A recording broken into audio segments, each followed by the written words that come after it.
So I've really been wondering if anybody agrees with me that, consciousness, this question, like, regardless of the freedom of the will, that the consciousness, the fact that we have, that we're feeling, is an important question. And you might think that computers could feel, but also could you acknowledge the point that while a computer can take a data structure and we can program it to say, I feel something, it's just a data structure there. Why would I think that that's feeling? Where is the feeling introduced? You could say, well, when we finally get it so good that it behaves, convincingly like a living thing, well, I'll believe it when I see it. I think that might be a hard problem, but I do believe it'll be passed in the Turing test kind of way. I think scientifically there'll be tests that show the difference.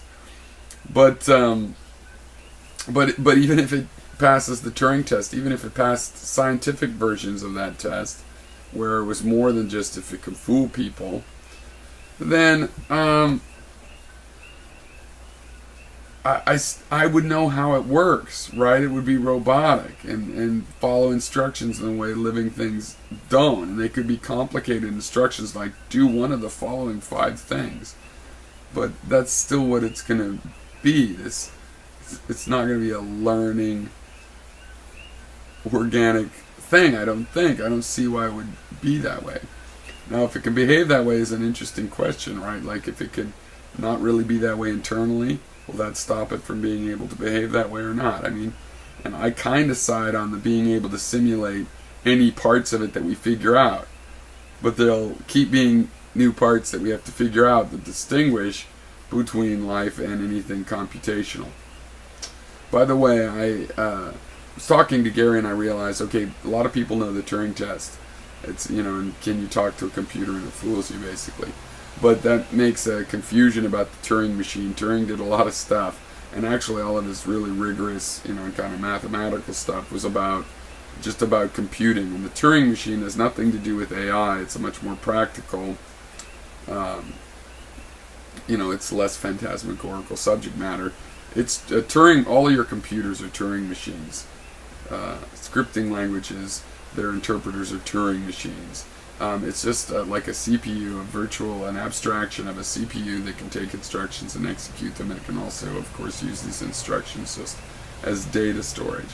And there's been a lot of proofs, for example, that you could always write something from one Turing machine in another Turing machine. Just time of execution might change. It's doable, though.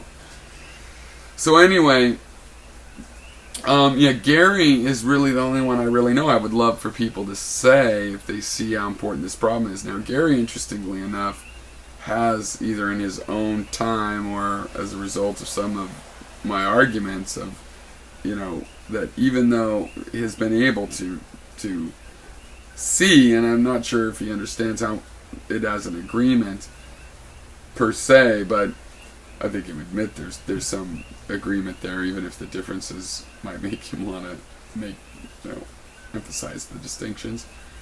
But in talking with the modern mystic recently, he's realized, separate from the free will question, for things to matter and for there to be this objective negative value to suffering, there has to be something to suffer. And it's not just these data structures. They don't feel, so there's something that has to have this subjective experience. So the question of that is on the table for him, and also of how that happens. It's important because this is how they want objective value, and he's saying basically we evolve these things around irritation, so they're naturally, predisposed, imbalanced to the negative.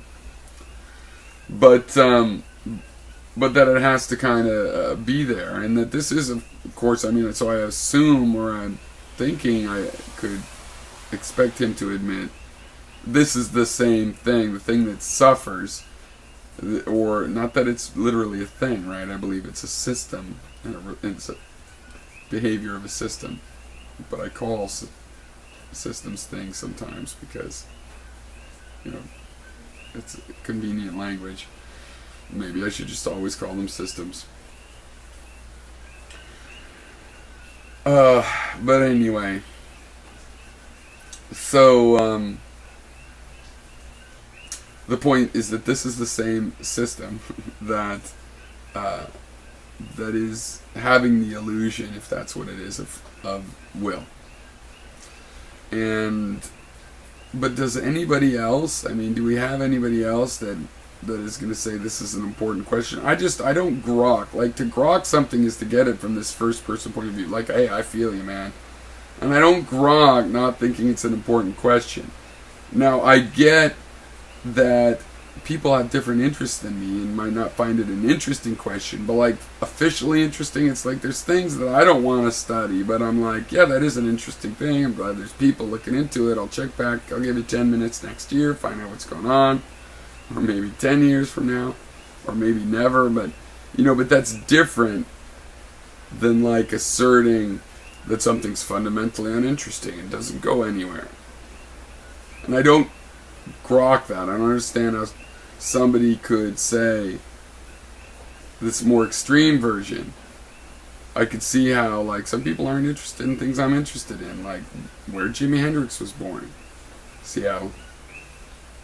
But to philosophically, like, no, it won't impact anything. Figuring out stuff about that, it's hard for me to believe. It's like you must. To have that position, it seems to me like you must just have trouble figuring out the real meaning, the actual visualizing how, that you're getting information through your senses and your situation. You're not realizing that everything you're doing is feeling. Yeah, you're feeling the suffering, like Gary would say. I think you're also feeling the color red and feeling the taste of garlic and feeling sounds. I mean, we don't use the word feeling for all of those, but they're just these perceptions that come to this system that is not even anywhere near the really more mechanical parts, like the eyes and collecting light and stuff. Because, for example, I mean, okay, you have about this big of a visual view. That's not very big, right? And you only have about this big is color. All the color in all these other places, that's because your little tiny color spot, look it up. Your eyes have darted over there and you've done the little Photoshop eyedropper. Oh, that's green. There's leaves over there. And then when I'm looking back over here, it still looks green over there because my brain has subsequently gone, oh, those are green. Paint those, fill those out. Yeah. There's only a little tiny. So your senses, you're obviously collecting this data, and the interesting question is not just that a machine, supposed easy question would be that, a machine could collect data and behave based on it. Yeah. But the hard problem is, why are you observing it?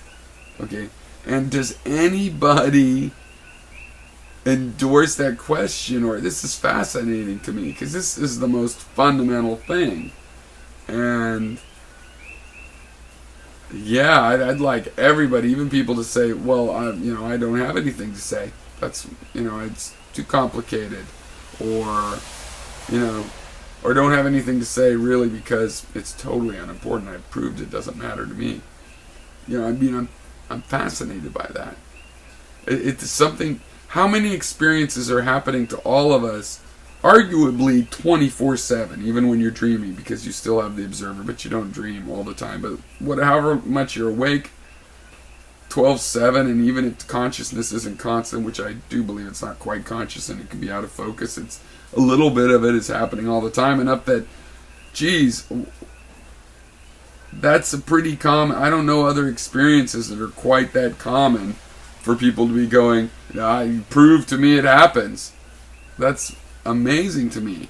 It's a sign of something. It means something that people have that reaction to it. What? And what is your reaction? Okay, cheers.